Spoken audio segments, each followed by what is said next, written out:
J'ai même pas encore sorti de vanne, putain, ça déconne. Ok, bon, je sais ce que vous dites, il y a morflé, monsieur propre, hein, quand même, sous le coup, là, hein. Putain. Ouais, donc voilà, alors moi je suis ici ce soir en Belgique, je suis content parce que je suis français. Mais je me soigne, ça fait 20 ans que j'habite en Belgique. Je vais vous dire pourquoi j'habite chez vous, depuis le soir où j'ai vu les infos RTL TVI. Incroyable. Nous en France, on n'a pas ça. J'étais en train de dîner avec ma femme et mes enfants, et puis d'un seul coup, je vois ce mec avec son petit bonnet. Vous savez, quand on a abattu la mauvaise maison, j'ai quand même un peu...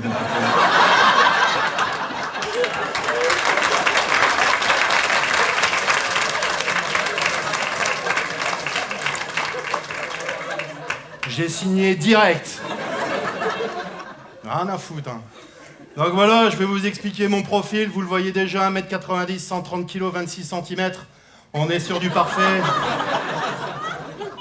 Ancien militaire de carrière, 17 ans sous les drapeaux français.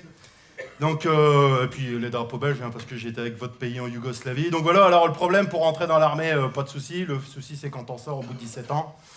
T'es complètement déglingué, et puis moi, l'armée te propose un retour à la société par le travail, et dans mon cas, 2 options. Je suis arrivé au bureau reconversion, ils ont pris mon dossier, 126 actions au feu, Légion d'honneur, croix de guerre, c'est plié, tu seras soit chauffeur poids lourd, soit agent de sécurité. Putain, je voulais être fleuriste, moi, à la base, y'a rien à voir. Hein. Donc, problème, chauffeur poids lourd, j'ai un vilain défaut, parce que je m'endors au volant, parce que je bois. Donc j'ai pris agent de sécurité, parce que je bois. Alors, et me voilà sorti de l'armée, alors attention avec le CV qui va avec, hein. La guerre en Yougoslavie 2 fois, le Mali, l'Afghanistan, les stages commando où t'apprends à buter des gens, tout ça pour travailler où? À Auchan-Villeneuve-d'Ascq. Bon, j'arrive à Auchan-Villeneuve-d'Ascq, entretien d'embauche, le directeur me reçoit, il prend mon CV, il le lit, et il voit, vous savez, dans cette fameuse case expérience, j'avais noté grenadier voltigeur pendant 15 ans. Là, le mec comprend pas. Tu vois, encore un qui pensait que j'étais en tenue de gymnaste à sauter sur les trampolines, à balancer des grenades toute la journée. Rien à voir, le mec, tu vois. Et le mec, il me dit, c'est bon, je t'embauche. Ton boulot, tu seras en porte et tu vas protéger les hôtesses de caisse. Donc moi, je me mets en porte avec ma gueule de connard surnaturel.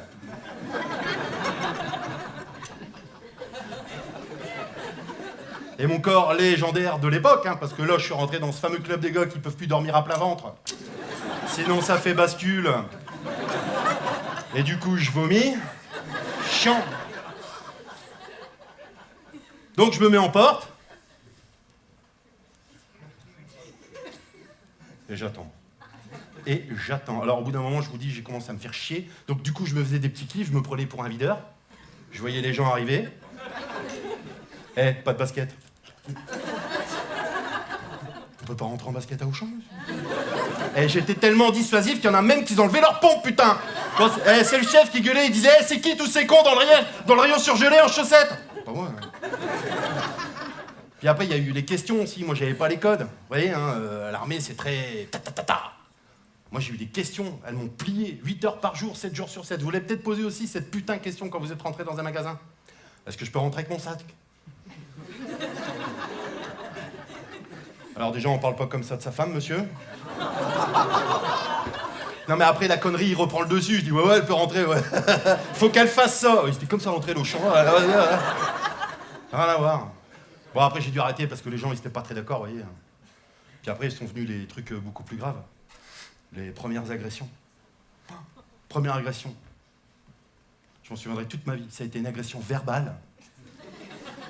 Il y a un mec qui vient, alors lui je vous dis direct, il voyait pas le danger. Hein.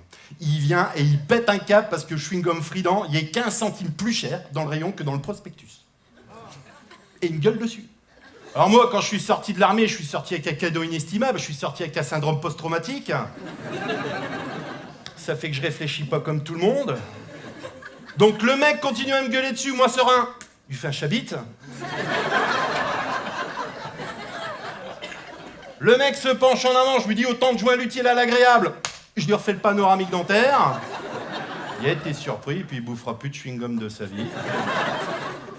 Au fond, avec plaisir. Puis après, il y a eu d'autres agressions verbales, notamment avec les jeunes. Oh là là, truc de dingue. J'étais derrière les caisses. 8 heures de taf, journée de ouf. Il s'est rien passé. Et d'un seul coup, le toc qui sonne. Le Belge, tu reçois. Alors on m'appelait le Belge parce que j'habite en Belgique, hein, très intelligent dans le monde de la sécurité. Par contre, si t'es noir et que t'habites en Belgique, ils t'appellent le noir, d'accord hein, Le Belge, tu redois. Ouais, il y a 2 ados qui foutent le bordel dans le fond du magasin, est-ce que tu peux intervenir? T'es sûr? Il me dit ouais, vas-y. Oh, je suis content. Mais en plus, j'y vais en courant. Je vois un vieux claque, je lui mets un chassé vite fait. J'arrive devant les 2 ados, un gars, une fille, le mec me regarde. Il dit, vas-y, nique ta mère. Je dis, t'es sûr, gamin? Parce que moi, je réfléchis pas comme tout le monde.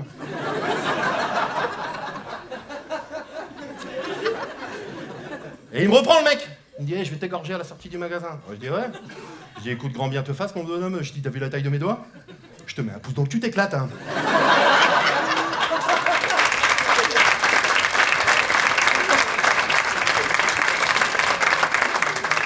Donc, je tente de mettre mon plan à exécution.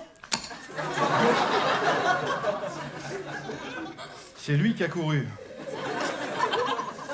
Puis après, il y a les vols aussi dans les magasins. Bon, qu'est-ce que c'est que ce truc de dingue? J'étais pas prêt, moi, tout ça. Celui-là, légendaire, pareil, même boulot, derrière les caisses. Il se passe rien. 21h. Rien. Et d'un seul coup, j'entends « Oh, voleur! Oh !»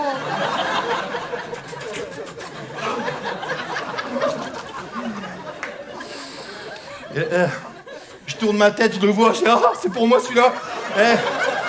Et le mec court, et là j'ai un réflexe, des fois je me kiffe, putain, je fais « Hey !» Et là le mec il tourne sa tête, et il court. Et il y avait un poteau avec un extincteur. Oh, pas chaos technique, le mec au sol. Je dis, ah merde, je dis, t'as ta gueule en travaux, toi, quand même, hein.